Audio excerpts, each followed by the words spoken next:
One અધિકારનો સંરક્ષણ ધારો અંગ્રેજોની વખતમાં 1862માં બન્યો. જંગલ ખાતું 1927માં અસ્તિત્વમાં આવ્યું અને જંગલ ખાતામાં જે આદિવાસી ગામો આવે એફઆરએ ગામોને એ ખેડતા જંગલની જમીનો આપવાની જોગવાઈ સૌપ્રથમ 1980માં બની. એમાં કેટલાક લોકોને એના અધિકારના દાવા મળ્યા.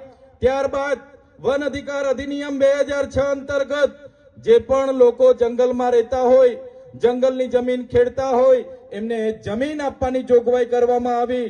છતાં પણ આજે આ વિસ્તારના હજારો ખેડૂતોને જે જંગલની જમીન ખેડે છે એના હક દાવા સનદ હજુ આજ દિન સુધી આપવામાં નથી આવી. ત્યારે અહીંના સાંસદો અને ધારાસભ્યોને કહેવા માંગીએ છીએ, તમારું જંગલ ખાતું પણ નહોતું, તમારું પોલીસ ખાતું પણ નહોતું, તમારી સરકાર પણ નહોતી.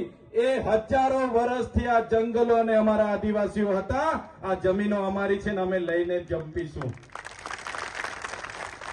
આદિ અનાધિકારથી અમારા લોકોએ આ જમીનો સાચવી છે, આ જંગલો સાચવ્યા છે. ત્યારે જે પણ જંગલ ખાતાના અધિકારીઓ અમારા આદિવાસીઓને હેરાન કરવાના, પરેશાન કરવાની જે વૃત્તિ કરે છે, અહીંના ધારાસભ્ય, અહીંના સાંસદના ઇશારે અમારા લોકોની જમીનો છીનવવાની વાત કરે છે, એ જંગલ ખાતાના અધિકારીઓ પણ કાન ખોલીને સાંભળી લે. અમારા આદિવાસીઓને રંજાડવાનું બંધ કરી દેજો. જે દિવસે અમે આ રોડ પર અમારા તીર કામટા ભાલા પાલિયા લઈને ઉતરીશું, તે દિવસે તમારું જંગલ ખાતું પણ અહીંયા નજરે નથી પડવાનું. અમારા ધારિયા, બાલા, તીર કામઠા, અમારા પાલિયા અમે કઈ ઘરમાં શણગાર માટે નથી રાખ્યા. અમને જે દિવસે જરૂર પડશે, અમારી જમીનો જે દિવસે છીનવવામાં આવશે, એ દિવસે અમારા ઓજારો લઈને અમને ગાંધીનગરની કૂચ કરતા પણ આવડશે અને ગાંધીનગરમાં જઈને નેપાળવાડી કરવાની ફરજ પડશે તો નેપાળવાડી પણ અમે કરીશું. આ મૂળ માલિકને ક્યાં સુધી તમે રંજાડશો? ક્યાં સુધી ડરાવશો, ધમકાવશો? ક્યાં સુધી અમે આવેદન ને નિવેદન કરતા રહીશું? ક્યાં સુધી અમે લડેંગે જીતેંગે કરતા રહીશું? ક્યાં સુધી હાય રે સરકાર હાય કરતા રહીશું? એટલે હવે અમે આવેદન નિવેદનની વાતમાં આવવા માંગતા નથી. આજે પણ સરકારને કહેવા માંગીએ છીએ, અમારા લોકોને કોરિડોરના નામે, હાઈ ટેન્શનના નામે જે પણ પરેશાન કરવામાં આવે છે એ બંધ કરી દેજો. આજે પણ અમે સંવાદમાં માનીએ છીએ, સંવિધાનમાં માનીએ છીએ અને જે દિવસે અમે સંવાદ અને સંવિધાન બાજુ પર મૂકીશું તે દિવસે તમારી સામે આર પારની લડાઈ થશે અને અહીંયા એક પણ પોલીસ કે એક પણ જંગલ ખાતાને અમે ઉભા ના રહેવા દઈએ.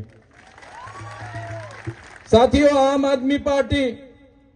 આદમી પાર્ટીમાં ચૈતર વસાવા એટલા માટે જોડાયેલા છે.